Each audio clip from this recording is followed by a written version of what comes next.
جاءتهم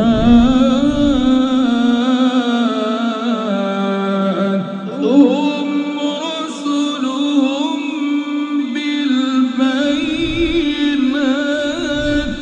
وبالزور وبالكتاب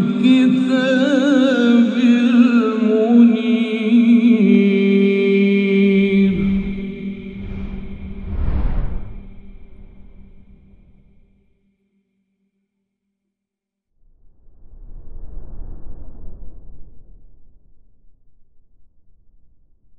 Assalamualaikum warahmatullahi wabarakatuh.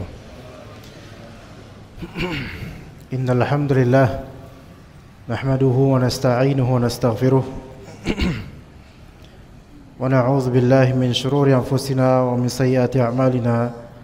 May yahdihillahu fala mudilla lahu wa may yudlil fala hadiya lahu. Asyhadu an la ilaha illallah wahdahu la syarika lahu wa asyhadu anna Muhammadan abduhu wa rasuluhu la nabiyya ba'dah. Allahumma inna nas'aluka ilman nafi'a wa rizqan thayyiban wa 'amalan mutaqabbala. Para jemaah sekalian rahimani wa rahimakumullah. Insyaallah kita akan melanjutkan kajian kitab Mukhtasar Jami' Al-Ulum wal Hikam, masih di pembahasan tentang menjauhi al-ghadab, tentang masalah sifat marahnya Nabi sallallahu alaihi wasallam. Ini menjelaskan hadis ke-16 dari hadis yang ada di Al-Arba'in An-Nawawiyah dan dijelaskan oleh Ibnu Rajab dalam Jami' Al-Ulum wal Hikam di hadis 16, yaitu hadis dari Nabi SAW, yaitu la taghdab, janganlah engkau marah. Maka kita lanjutkan pembahasan di sini tentang sifat ghadabin Nabi SAW, sifat marahnya Nabi SAW. Pada pertemuan lampau kita bahas bagaimana Nabi SAW mengatakan laqad udhiya Musa bi aktsara min hadza fasabar. Nabi Musa pun pernah disakiti lebih besar daripada bagaimana Rasulullah SAW disakiti. Dan Nabi Musa alaihissalam memilih bersabar. Dan Nabi SAW sebagaimana sebelumnya kita pelajari selama 2 kali pertemuan, beliau jika marah bukan karena masalah harga dirinya, melainkan atau masalah keduniaannya, bukan. Tapi beliau marah terhadap hal yang dimurkai oleh Allah Azza wa Jalla. Dan beliau tidak bisa diam begitu saja. Pada umumnya tidak bisa menahan diri untuk tidak berbicara ketika agama Allah Ta'ala dilanggar atau direndahkan selama mampu.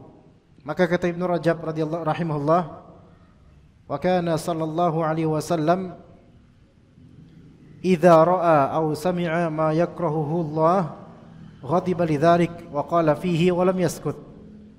Nabi SAW apabila melihat atau mendengar sesuatu yang dibenci Allah, maka beliau pasti marah karena itu dan beliau bersabda mengenai hal itu dan beliau tidak mendiamkan. Apalagi kalau kesalahan tersebut atau kemunkaran tersebut dilakukan oleh istrinya, maka beliau tidak membiarkan kemungkaran itu. Sebagaimana yang telah kita pelajari pada pertemuan lalu, Rasulullah SAW pernah masuk ke kamar Aisyah radhiyallahu anha, lalu beliau melihat sebuah tirai yang bergambar. Bergambar di sini maksudnya ada gambar makhluk hidup di tirai itu. Maka wajah beliau pun berubah dan beliau mencampakkan tirai tersebut sembari berkata, "Inna min asyaddin nasi 'adzaban yaumal qiyamati alladzina yusawwiruna hadhihi suwar." Sesungguhnya di antara manusia yang paling keras azabnya pada hari kiamat adalah orang yang menggambar-gambar ini. Dan konteksnya ketika itu ada di tirai, artinya itu perhiasan yang terpajang. motif berbentuk makhluk hidup itu perhiasan yang terpajang. Ini ada kaitan erat nantinya ke hukum-hukum berikutnya, ke hukum hal-hal lainnya dari hal-hal yang sengaja dipajang dan menjadi perhiasan. Dalam pajangan tersebut berupa gambar makhluk hidup, baik di print out atau diukir atau dilukis atau semisalnya, atau direnda berbentuk wajah makhluk hidup, maka ini termasuk yang terlarang. Maka kita bahas pada pertemuan lalu tentang hukum memasang foto atau gambar keluarga, pernikahan dan semisalnya di dinding rumah atau kamar dan semisalnya, atau poster-poster pemain bola dulu, zaman dulu ya, dan serupa dengan itu. Maka hukumnya haram, dan sekiranya Nabi SAW melihat, maka mesti beliau akan bersikap hal yang sama, disuruh copot. Dan lihat sabda Nabi, sesungguhnya di antara manusia yang paling keras azabnya pada hari kiamat adalah orang yang yusawwiruna hadhihi suwar, menggambar gambar-gambar ini. Dan ini kan konteksnya tirai, berarti enggak mesti bentuknya berhala atau patung, enggak mesti. Maka bentuk foto dan semisalnya itu termasuk hal yang terancam dapat azab. Dan apakah di sini yang menggambar renda tirai itu Aisyah? Bukan, melainkan pedagangnya. Tapi Aisyah radhiyallahu anha hanya meletakkan gitu, memasang. Maka ternyata di sini yang memasang, walaupun dia tidak menggambar, yang memasang pun seolah menyetujui gambar tersebut, dan itu akan dapat pula bagiannya dan ancamannya. Ini harus tahu hal seperti ini jemaah sekalian.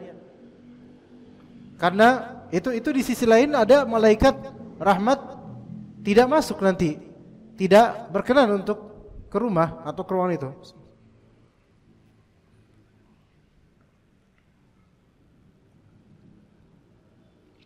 Dan hadis ini muttafaq alaih, diriwayatkan Bukhari Muslim. Maka kontras sekali dengan bagaimana sebagian dari majelis ta'lim dan pendidikan dari beberapa dai, bahkan julukannya kiai, bahkan mengaku keturunan nabi tertentu, namun sangat suka ketika gambar atau fotonya diagungkan di majelis-majelis, diagungkan di rumah-rumah, dipasang di tembok-tembok, atau kuburannya ditaruh di situ gambar atau fotonya. Maka jelas ini bertentangan dengan Nabi SAW. Ada sisi percumanya mengaku keturunan Nabi SAW kalau ternyata hal yang Nabi tentang keras ke istrinya, lah ente malah ngelakuin, dan menyuruh orang-orang untuk itu, bahkan dan memprovokasi orang-orang untuk mengagungkan mereka, dan yang telah mati juga diagungkan, kemudian dipasang foto-foto tersebut di rumah-rumah. Ya subhanallah, ini menyesatkan. Dan yang disesatkan secara bodohnya mau juga disesatin, mau dijadikan keledai yang talinya atau yang lehernya dikekang dengan tali kekang, kemudian kemana gurunya pergi, ke situ dia akan menuju tanpa melihat dengan dalil.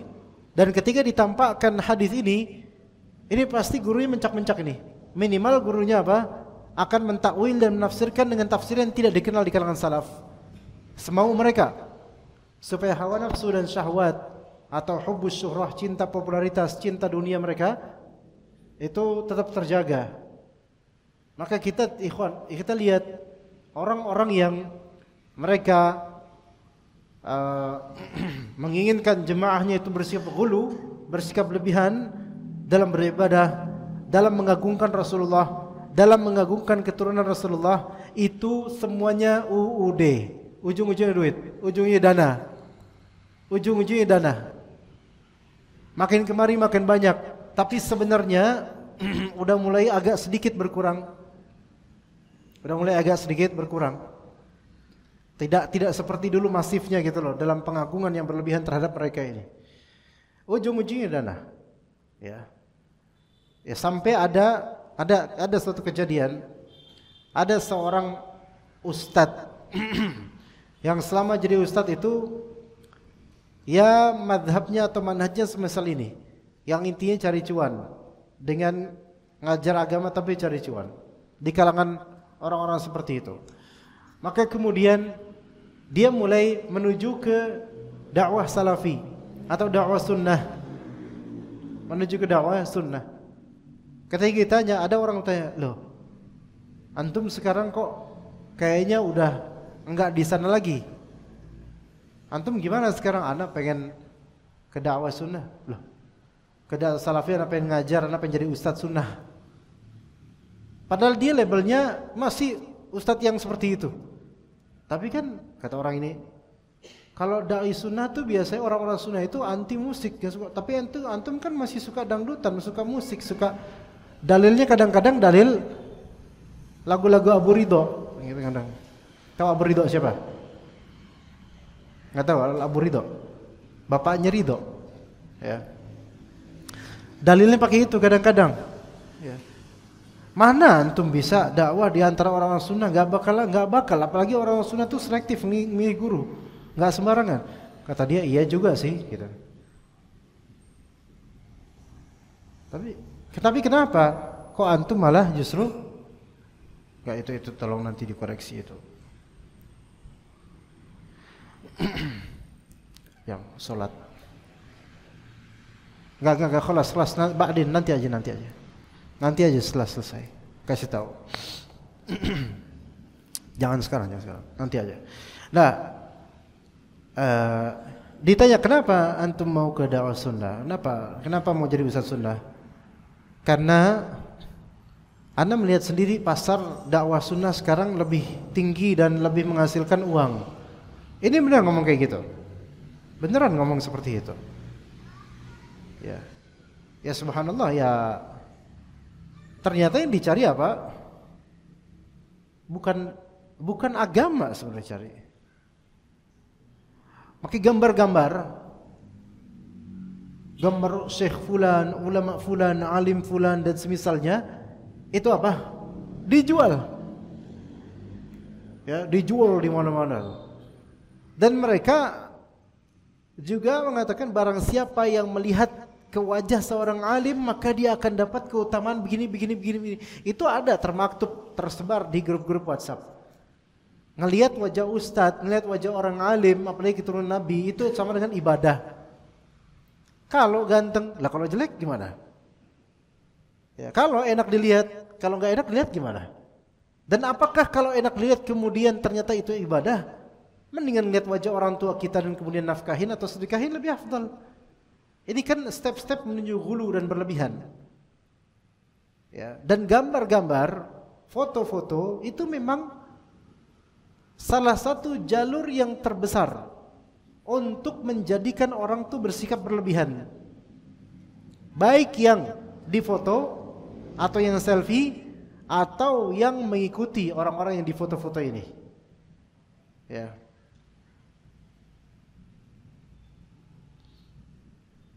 Coba antum misalnya ke daerah Balimester, Jatinegara, yang pertigaan mau ke stasiun Jatinegara, itu kan kadang-kadang ada jualan buku-buku bekas gitu. Kadang-kadang ada jualan foto-foto, gambar-gambar tuh. Pernah beli nggak Pak? Ya subhanallah, kadang-kadang beli dengan frame-nya. Untuk apa? Coba sekarang ditanya, untuk apa? Beli kayak gitu untuk apa? Kita harus mengagungkan ulama. Taib. Kalau antum mengagungkan ulama, ikuti ilmunya yang benar. Sekarang ilmu apa yang antum dapat dari dia? Ya nggak ada, cuman kan saya penting mengagungkan ulama. Enggak, mengagungkan ulama secara zat itu nggak ada artinya sebenarnya. Mengagungkan ulama gitu aja kan, mengagungkan ulama karena diagungkan apanya? Orangnya atau ilmu dia? Ilmu dia. Dan ilmu dia ada nggak kita ambil? Nggak, dia pernah ngajarin saya. Antum masih ingat nggak yang diajarin? Ya enggak, yang penting kan saya cinta sama orangnya. Apa artinya buat antum sekarang? Apa artinya buat antum? Kalau antum mencintai Rasulullah pun wajibnya antum adalah mengikuti Rasulullah. Itu Rasulullah lah yang wajib kita cintai, kita agungkan. Harus kita ikuti ajarannya, kita ingat ajarannya. Lah sekarang orang biasa yang ngaku keturunan Nabi lah, ngaku keturunan inilah itulah, Gus fulan lah, misalnya Ustadz fulan lah. Kalau antum cinta sama Ustadz atau Gus ini atau Kiai ini atau Habib ini, maka antum ikuti kebaikannya, ikuti ajarannya yang sesuai dengan Al-Quran dan Sunnah itu baru. Kalau cuma majang foto dan itu bukti cinta, sekarang kalau ada orang majang foto kucing, emang dia ikuti gitu? Apa artinya coba? Ya, majang foto. Coba apa yang didapat? Apakah itu akan membuat derajat kita di akhirat itu makin naik? Enggak sama sekali, bahkan makin downgrade, berkurang. Ini Nabi SAW padahal beliau melihat istrinya, dia melihat di kamar istrinya ada tirai doang loh, tirai doang yang itu renda ada berbentuk gambar makhluk hidup. Itu langsung Rasulullah copot. Ya. Padahal Aisyah itu pertama belum tentu ngerti hukumnya ketika itu. Dan kedua mungkin aja beliau nggak sengaja atau nggak tahu. Dan yang ketiga, beliau tidak ada maksud mengagungkan gambar itu. Apalagi sekarang kalau jelas-jelas masang gambar foto dan ada sisi mengagungkan foto itu. Apa bedanya dengan kaum musyrikin Nabi Nuh alaihissalam? Kaumnya Nabi Nuh yang musyrikin.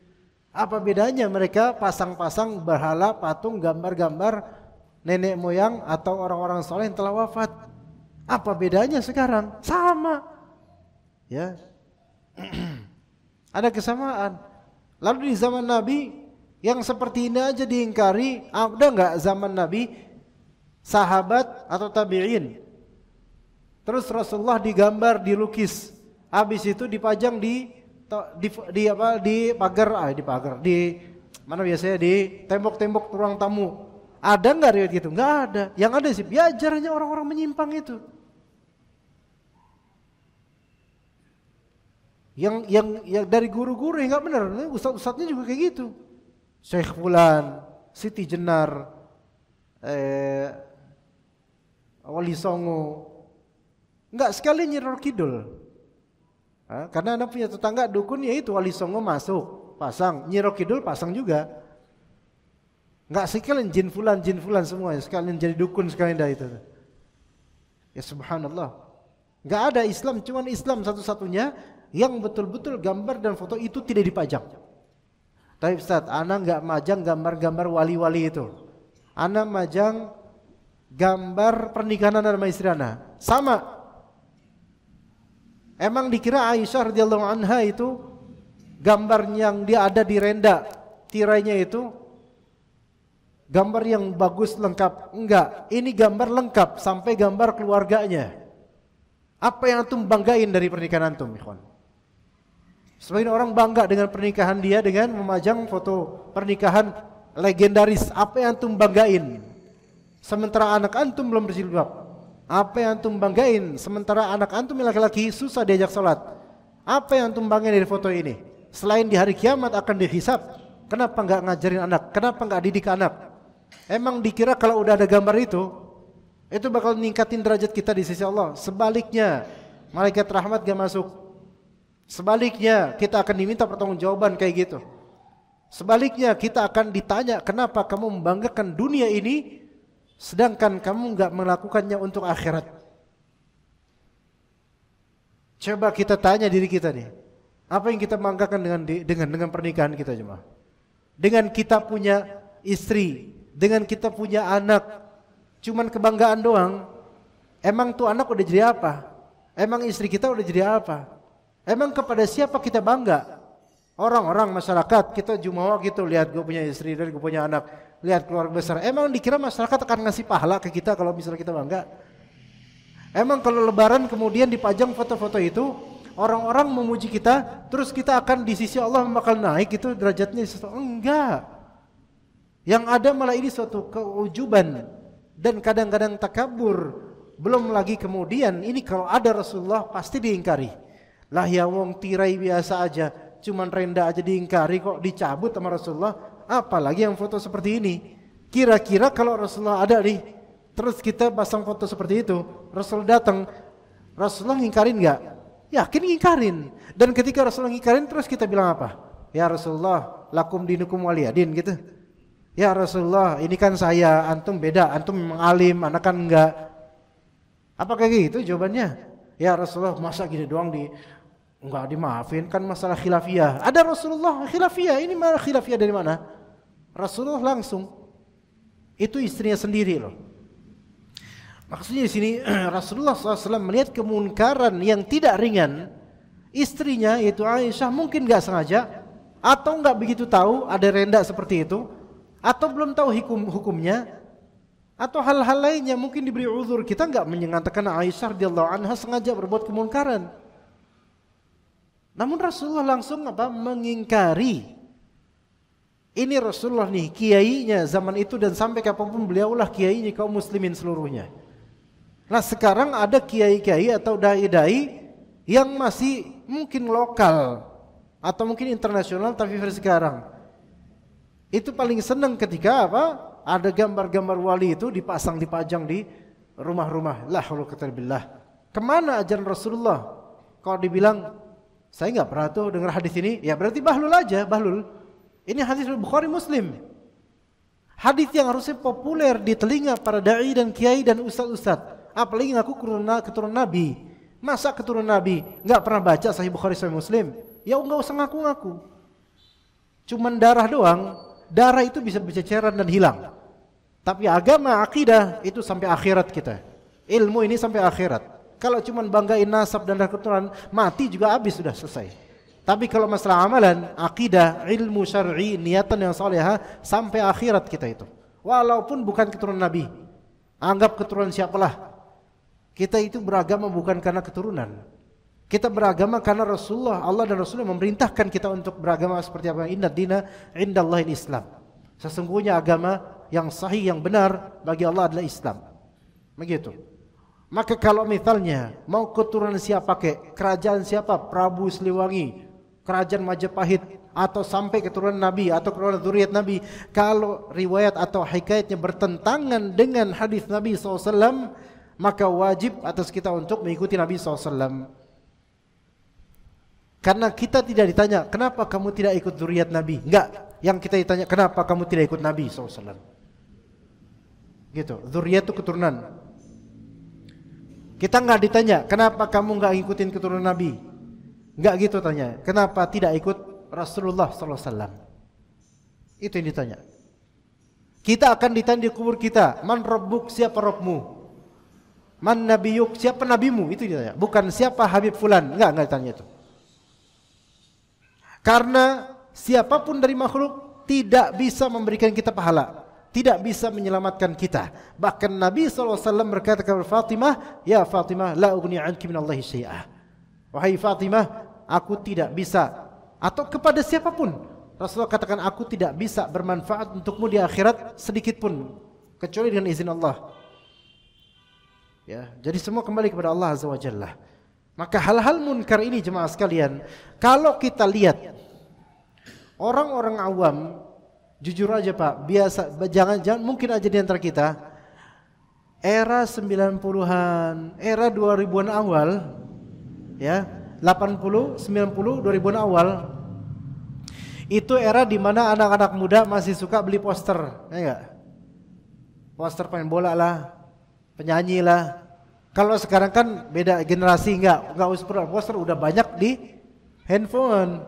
Ya, jadi dulu kan untuk mengobati kekangenan dengan pemain bola fulan, poster. Memang enggak sampai tingkatan kita menyembahnya, naudzubillah min dzalik, enggak. Tapi coba lihat, sampai tua masih enggak? Ayo. Masih enggak poster pemain bola itu sampai sekarang dipajang di kamar? Enggak. Karena itu hanya sensasi kenakalan masa muda aja, selesai. Tapi kalau orang dari muda, poster Habib Fulan, Syekh Fulan, ini Fulan, sampai tua kalau dia nggak paham kayak gini, sampai tua, kalau nggak diingetin sampai tua dia, sampai mati mungkin masih meyakini adanya magnificensi atau kebaikan dari memajang-majang seperti ini, karena nggak ngerti hadis-hadis ini, nggak diajarin. Orang-orang ahli batil itu akan men-skip hal-hal yang bertentangan dengan hawa nafsunya, enggak disebarkan. Dan ketika hadis-hadis ini disebarkan, itu pasti benci dengan dai-dai yang menyebarkan hadis ini. Padahal Nabi SAW aja marah langsung melihat kemunkaran ini. Lihat di sini jemaah. Ana mau minum dulu bentar.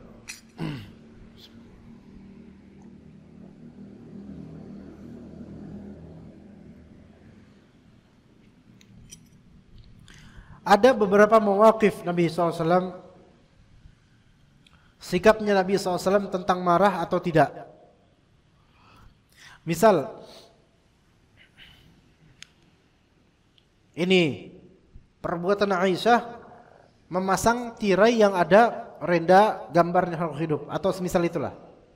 Marah Rasulullah dan langsung mencabutnya. Satu. Kedua, Aisyah radhiyallahu anha pernah mensifati Safiyah dengan al-qasirah, si pendek. Atau salah satu istri Nabi, ya. Aisyah mengatakan seperti itu karena ada sisi enggak suka sama yang lain itu, perempuan lain itu. Maka dijulukilah atau disifatilah si pendek. Maka apa kata Nabi SAW?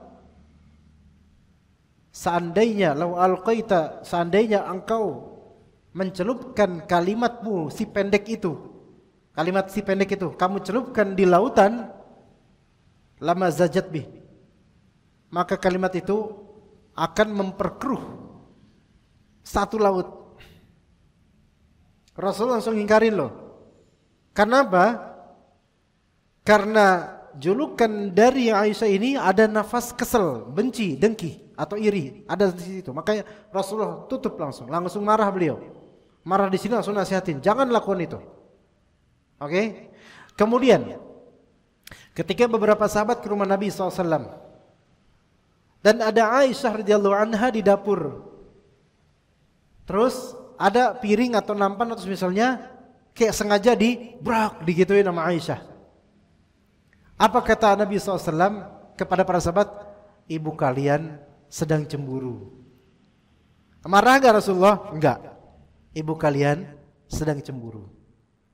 Ya, gitu. Oke. Apa perbedaannya di sini? Kenapa yang ini enggak marah? Kenapa yang itu marah? Yang itu marah? Sok, ayo, Pak. Silakan. Bareng nggak apa-apa. Karena merendahkan seorang. Kemunkaran bukan itu. Kemunkaran. Kalau Bapak, ya kenapa yang Aisyah yang edin piring atau nampan nggak marah beliau SAW?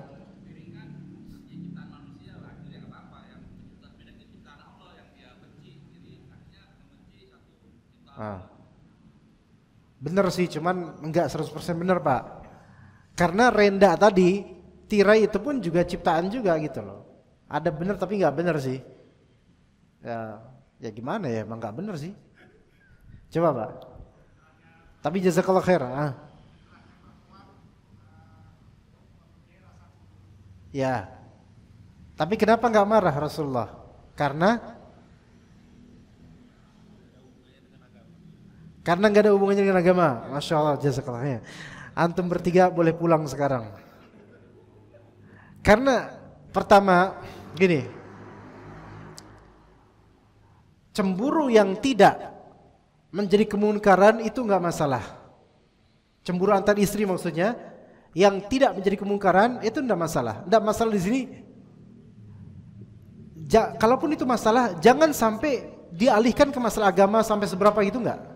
Itu satu. Kedua, cemburunya Aisyah itu hanya membuat ya keduniaan Rasulullah SAW aja kekurangan gitu. Jadi bukan tentang akhirat yang sampai rugi banget, enggak.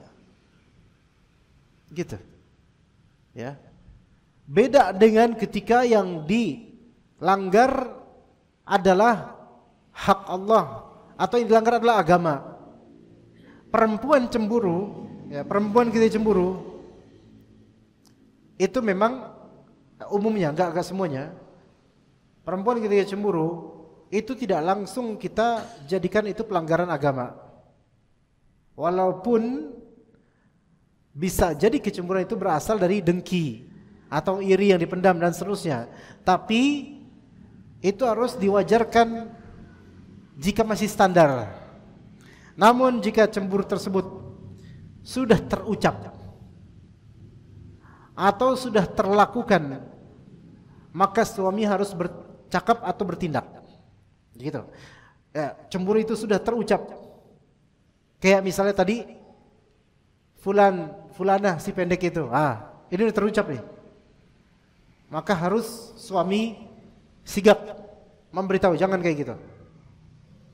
atau cemburu itu sudah terlakukan atau sedang dalam proses melakukannya, seperti membuat makar atau jebakan atau semisalnya, maka ini harus suami cepat-cepat. Rasulullah cepat-cepat. Ya, kecemburuan yang sudah mau dilakukan itu maksudnya kalau lakukan sini bisa berefek. Adapun kalau cuman jeger gitu doang, itu biarin Pak, biarin. Istri antum cemburu karena antum pulang-pulang kok bau parfum perempuan, padahal itu parfum masjid. Ya tadi masjid antum pakai parfum, pakai aja, ternyata parfum aroma mawar. Pas pulang, bau siapa ini? Dari rumah janda mana kamu? Gitu loh. Lah, kenapa dari rumah Allah kok gitu, dari masjid? Enggak, ini bau beda nih. Ini bau perempuan ini. Dari mana Mas? Astagfirullahaladzim gitu kata. Bingung antum. Terus ngambek dia, jeger, pintu ditutup. Ini biarin untuk sementara, asal jangan terus-menerus. Karena belum ada tindakan nyata yang merugikan agamanya gitu. Enggak. Biarin aja. Gitu. Nah, tapi kalau sampai terucap menuduh, memfitnah, mengarang, spekulasinya ngawur atau bikin makar, lah ini harus segera bersikap. Nabi SAW ketika mendengar Aisyah mengatakan dia yang pendek itu, dan Nabi SAW membaca tahu ini ngomong si pendek itu bukan sekadar mendeskripsikan atau mensifati, melainkan ada nafas-nafas panas di situ. Maka langsung beliau stop. Jangan ngomong kayak gitu. Kalau kalimatmu itu, padahal kalimat si pendek kalimat biasa, tapi karena ada nilai rasa di balik itu yang benci atau kesel, maka itu bisa memperkeruh lautan. Langsung. Kemudian yang kedua, lihat bagaimana cemburunya Siti Sarah kepada Siti Hajar. Ketika Siti Hajar sudah lahiran, Siti Sarah cemburu banget. Ada sisi wajar cemburu itu, benar wajar, namanya juga Siti Sarah istri pertama itu. Siti Hajar juga dulunya budak, terus dihadiahkan ke suaminya. Malah sekarang Siti Sarah belum punya anak, ini malah punya anak. Gimana perempuan nggak cemburu? Kesel dong. Iya. Kalau itu Siti Sarah diam, maka nggak ada masalah kelas. Tapi Siti Sarah dalam hadis riwayat Bukhari, Siti Sarah itu pengen apa? Ngejar si Siti Hajar dan pengen mencincang Siti Hajar. Artinya akan melakukan tindakan yang brutal karena cemburu.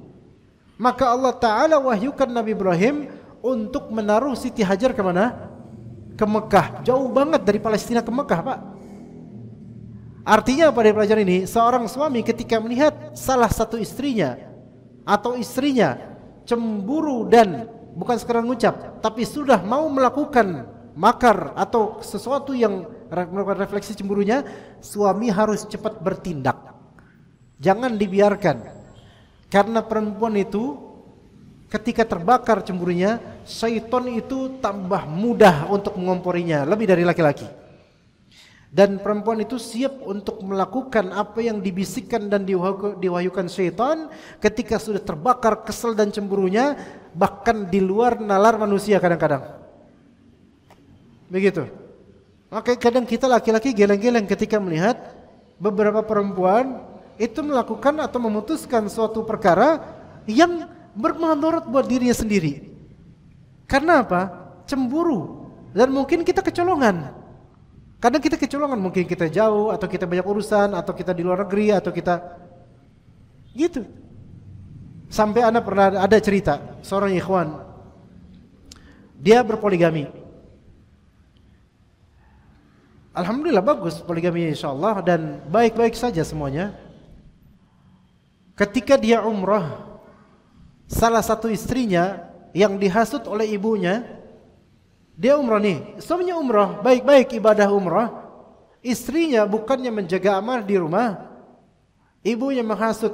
Sejak lama udah menghasut, ini saatnya untuk dihasut makin, ini saatnya untuk betul-betul ibu ini bisa menguasai anaknya. Akhirnya berhasil putrinya itu diboyong sama ibunya dan setelah itu nggak pulang lagi, gugat cerai. Ini namanya kecolongan. Karena jarak jauh. Ini terjadi. Dimulai dari apa coba? Cemburu, iri, kesel. Akhirnya syaitan itu nih. Kalau misalnya kekesalan perempuan itu sudah terlisankan di lisan, maka suami cepat sigap Pak. ini anak nggak ngajarin bapak-bapak jauh lebih senior daripada anak Pak ya. Tapi anak yakin ini happening di keluarga kita rata-rata lah. Tahu ngerti banget dah seperti ini. Apalagi kalau perempuan itu sudah punya tindakan, maka harus gercep laki-laki itu. Makanya kata Syekh Utsaimin rahimahullah, perempuan ketika antum biarkan dia menutup pintu dari luar, maka boleh jadi antum tidak akan bisa melihat dia membukanya lagi. Fahamkah maksudnya? Perempuan ketika antum biarkan aja dia menutup pintu dari luar, maka boleh jadi antum tidak akan pernah melihat dia membuka pintu itu lagi. Kif. Ini Syekh Utsaimin atau ulama lainnya Anda dengar. Gimana bisa paham enggak jemaah? Artinya kita kalau memberikan kebebasan pada perempuan suatu hal yang itu melanggar agama sebenarnya, maka akan sulit nanti dia balik lagi nurut sama kita di masalah itu. Faham di sini coba. Ada sebagian dari perempuan pengen kerja di luar. Alasannya inilah itulah. Padahal pekerjaan tersebut mengandung kemunkaran. Nah, kita biarin dengan harapan enggak ada apa-apalah nanti juga nurut sama saya. Lihat Pak, yang tadinya nurut setelah kerja apalagi punya penghasilan yang lebih tinggi daripada suaminya, lihat kelakuannya beda. Dan untuk kembali ke format dulunya udah susah. Udah susah. Karena udah terjerat dengan hasutan-hasutan.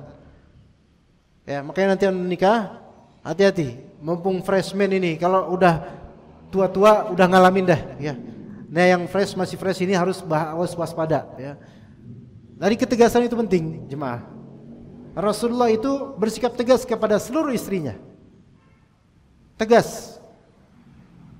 Ya. Jika ada kemunkaran, beliau tutupin itu. Tutup rapat-rapat. Jangan lakukan itu. Tapi jika itu cemburu belaka yang belum sampai tindakan yang berbahaya untuk agamanya, maka enggak masalah, khalas. Enggak masalah. Nah, di rumah Rasulullah itu ketika itu sahabat kan ada tuh berapa? Yang tadi yang ceritakan Aisyah seperti membanting sesuatu, seperti piring atau apalah gitu nampan. Kedengeran enggak oleh tamu? Kedengeran. Ya, Rasulullah marah enggak? Enggak. Karena jika Rasulullah marah, keburukannya lebih besar lagi. Apa itu? Menampakkan marahnya kita ke pasangan di hadapan orang luar keluarga, itu suatu aib. Itu suatu ketercelakaan. Beneran. Kita marahin istri kita di hadapan jemaah, di hadapan orang itu enggak boleh. Enggak boleh. Di hadapan tetangga kita nyolot-nyolotan sama istri, enggak lah. Al-afdol ngalah dulu. Ini Rasulullah tokoh loh. Istri kayak gitu, ada tamu. Nah, kadang kita misal ada tamu, istri kita sikapnya pahit. Tamu ngelihat, kita jangan jelekin istri. Dan juga sebaliknya. Sebaliknya begitu juga untuk istri dan suami. Seperti itu jemaah sekalian rahimakumullah. Karena ternyata ingatan orang luar terhadap keretakan rumah tangga kita, atau ingatan orang luar terhadap kejelekan istri kita atau suami kita, itu lebih lekat daripada kebaikan-kebaikan kita. Ana sendiri jemaah pernah lihat tahun 2005 atau 2006 waktu di Kalimantan, ada seorang suami istri yang beliau sekarang mungkin udah usia 60 atau 50 berapa. Udah tua lah, lebih tua daripada anak. Anak masih bujang waktu itu tentu aja. Maka anak lihat suaminya lagi marah, lagi kesel. Oke, kesel, mungkin kesel sama istri. Oke, anak enggak masalah, anak ya biasa aja namanya suami manusia kesel sama istri. Tapi kemudian anak tanpa anak sengaja, anak ngelihat kepala istri ditoyor gitu, ditempeleng gitu sama suaminya. Kamu ini gitu. Astagfirullahaladzim. Sampai sekarang anak ingat gitu loh. Anak enggak mau ingat pun keinget sama anak. Itu bukan urusan anak. Qadarullah kelihatan aja mana. Ditoyor gitu doang loh. Itu baru ditoyor doang. Kamu si istri diem aja karena ngalah istrinya. Orang Jawa gitu kan, ngalah gitu, kalem gitu. Tapi keinget dia anak. Maka contoh dari Rasulullah SAW adalah beliau menetralisir dengan kalimat, itu ibu kalian sedang cemburu. Gitu kata Rasulullah kepada para sahabat. Untuk apa? Untuk mengklarifikasi dan memutihkan pikiran liar di kalangan sahabat supaya jangan ada pikiran macam-macam tentang rumah tangga Rasulullah SAW. Begitu jemaah. Ya. Nah, kemudian ketika dilaporkan kepada Rasulullah SAW tentang seseorang yang memanjangkan salatnya saat mengimami orang-orang hingga sebagian dari mereka tidak mau salat bersama imam ini, maka beliau marah, bahkan sangat marah, lalu memberikan wejangan kepada orang banyak serta memerintahkan untuk meringankan salat. Juga di antara doa Nabi SAW, as'aluka kalimatal haqqi fil ghadabi war ridha. Ya Allah, saya memohon kepadamu perkataan yang benar saat marah dan saat ridha. Loh, gimana maksudnya? Perkataan yang hak saat marah dan saat ridha. Nah, kita lanjut setelah adzan insyaallah taala. Nabi SAW bersabda, as'aluka kalimatal haqqi fil ghadabi war ridha. Ya Allah, saya memohon kepada Engkau perkataan yang hak, yang benar saat marah dan saat ridha. Ketika marah, wajib atas kita untuk berkata benar dan tidak melampaui batas. Saat ridha itu pun juga harus berkata benar, karena manusia itu berpotensi berkata tidak benar apalagi saat marah, dan juga berkata tidak benar saat sedang ridha. Bagaimana itu contohnya? Apalagi pas marah, apalagi saat marah. Makanya ada contohnya di hadis yang disebutkan nanti, ya, Rasulullah mengabarkan tentang dua orang laki-laki dari umat sebelum umat Nabi Muhammad SAW, yaitu Bani Israel dulu. Salah satunya ahli ibadah, satunya lagi ya gemar berbuat dosa. Yang ahli ibadah itu udah sering nasihatin, tapi enggak berhenti juga. Maka suatu hari yang ahli ibadah ini melihat ahli maksiat ini sedang berbuat dosa. Dan bagi ahli ibadah ini, dosa yang dia sedang berbuat ini dosa yang sangat besar. Maka ahli ibadah ini bilang, wallahi la yaghfirullahu lak. Demi Allah, Allah tidak akan mengampunimu. Gitu. Pakai nama Allah lagi. Maka pada endingnya adalah justru Allah mengampuni orang ahli maksiat tersebut, dan Allah gugurkan amal orang ahli ibadah itu. Gara-gara apa dia gugur amalnya? Gara-gara kalimat wallahi la yaghfirullahu lak. Demi Allah, Allah tidak akan ampuni orang kayak kamu. Ini kalimat bahaya sekali. Dan kalimat ini tidaklah terucap disebabkan kemarahan. Lo lihat, ketika marah, kalimat itu bahaya itu. Kadang-kadang mengucapkan kalimat kufur, kadang-kadang. Kata Abu Hurairah radhiyallahu anhu, orang itu telah mengatakan sesuatu kalimat yang membinasakan dunia dan akhiratnya dia sendiri. Maka Abu Hurairah memperingatkan orang-orang agar jangan sampai mengatakan kalimat seperti ini saat marah. Padahal yang marah itu, yaitu ahli ibadah itu, marahnya karena Allah loh. Tapi kemudian dia berkata dalam keadaan marah karena Allah tersebut dengan kalimat yang enggak boleh dikatakan, dan memastikan atas nama Allah dengan apa yang tidak diketahui, enggak boleh kita pastikan. Apalagi atas nama Allah. Wallahi orang kayak dia emang enggak bakal taubat. Nih enggak boleh kayak gitu. Pertama, tanpa nama Allah tanpa nama Allah. Antum bilang begini, Pak, mau orang yang kerja, orang kayak dia mana mungkin taubat. Secara personal, kalau kita bilang secara mutlak umum, misal ahli bid'ah tidak akan bertaubat sampai dia tahu itu bid'ah, itu wajar, boleh, karena mutlak ini. Tapi kalau spesifik person tertentu, kita pastikan orang kayak dia mah nggak bakal taubat. Itu seolah kita menyelami masa depan mendahului takdir Allah. Bahaya itu. Apalagi dalam rangka menjelekkan orang. Orang kayak gitu mah mana mungkin taubat. Nggak bakal. Iya, nggak boleh. Apalagi kalau mereka wallahi orang kayak gitu nggak bakal taubat, saya nggak percaya kalau ditaubat. Itu nggak boleh kayak gitu ngomong. Pertama, emang antum percaya atau nggak percaya itu berpengaruh pada taubat dia. Dia tuh taubat karena Allah bukan karena antum gitu. Kalau antum nggak percaya ya udah. Kalau dia taubat lillahi ta'ala, Allah terima, antum nggak percaya, urusan antum, ngapain? Ya. Jadi hati-hati, kita kadang dengan ghadab, emosi, kalimat-kalimat ini bahaya sekali. Ya. Oke. Itu saat marah. Lihat betapa orang yang marah itu manipulatif. Kadang-kadang kalimatnya manipulatif, mengesankan dia yang dizalimi atau dia paling terzalimi, dan memframingkan orang yang menzaliminya ini lebih dari kenyataan. Lebih dari kenyataan. Justru kadang orang yang kencang marahnya justru dia yang salah sebenarnya. Di jalan itu sering kayak gitu.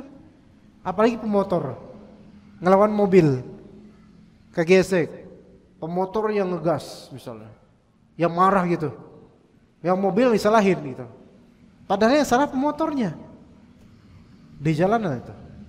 Deket sini rawa bambu kan, sana kan rawa bambu, sana dikit pasar Minggu tuh, sebelum stasiun, sebelum pasar itu tuh ada putaran di sini, putaran.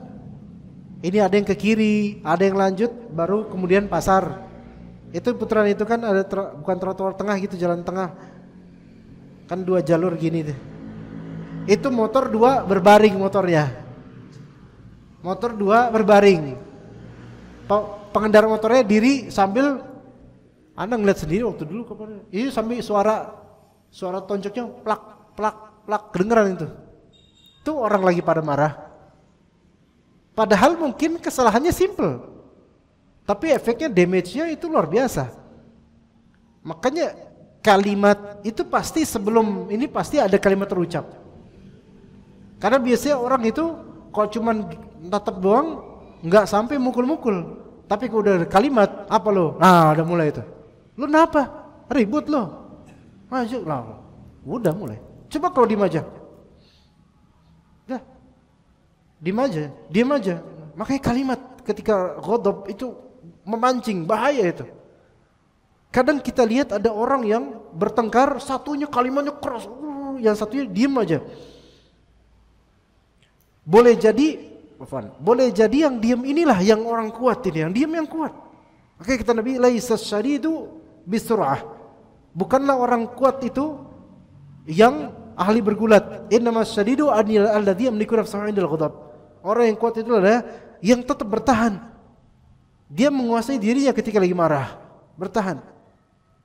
Boleh jadi dia salah di kasus itu, tapi ketika dia bertahan dan itu dia ada kemenangan di situ. Dan orang kadang malah melihatnya ini yang benar kayaknya yang diem nih, dia bisa sabar. Sementara yang mencak-mencak nih kayaknya jangan-jangan dia yang salah nih gitu.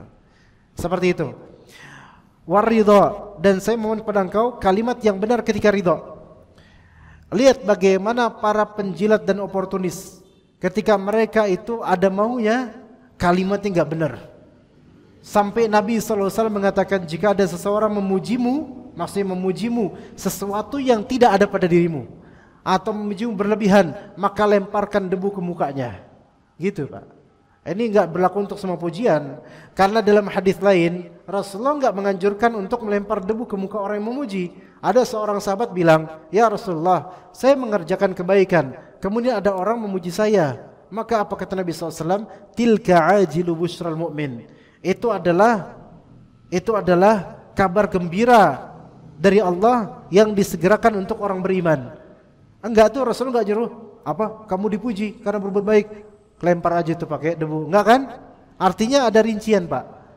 Orang yang memuji antum karena kebaikan antum, memang benar antum sebegitu baiknya, sesuai dengan pujian dia dan tidak berlebihan, dan dia tidak ada maksud duniawi dari pujian itu, antum jangan lempar debu. Tapi kalau orang ini memuji antum, padahal itu enggak ada pada antum, misalnya, Masya Allah, antum ganteng banget hari ini, padahal antum jelek misalnya. Misal, Masya Allah antum tuh orang yang terbaik yang pernah anak kenal. Ah ini calon dikasih debu nih. Atau dibilang, Masya Allah, anda melihat keluarga antum, keluarga yang paling bahagia. Anda belum, antum juga memiliki kekayaan yang Masya Allah, antum ini. Enggak. Antum ada maunya di sini. Maka yang seperti baru dianjurkan melempar pakai debu ke mukanya. Seperti itu. Ya. Wallahu alam, kita cukup sampai sini insyaallah. Barakallahu fikum jami'an. Terima kasih atas kehadiran antum semua. Wa sallallahu ala nabiyina Muhammad wa ala alihi wa sahbihi ajma'in. Subhanakallahumma bihamdika asyhadu an la ilaha illa anta astaghfiruka wa atubu ilaik. Wassalamualaikum warahmatullahi wabarakatuh.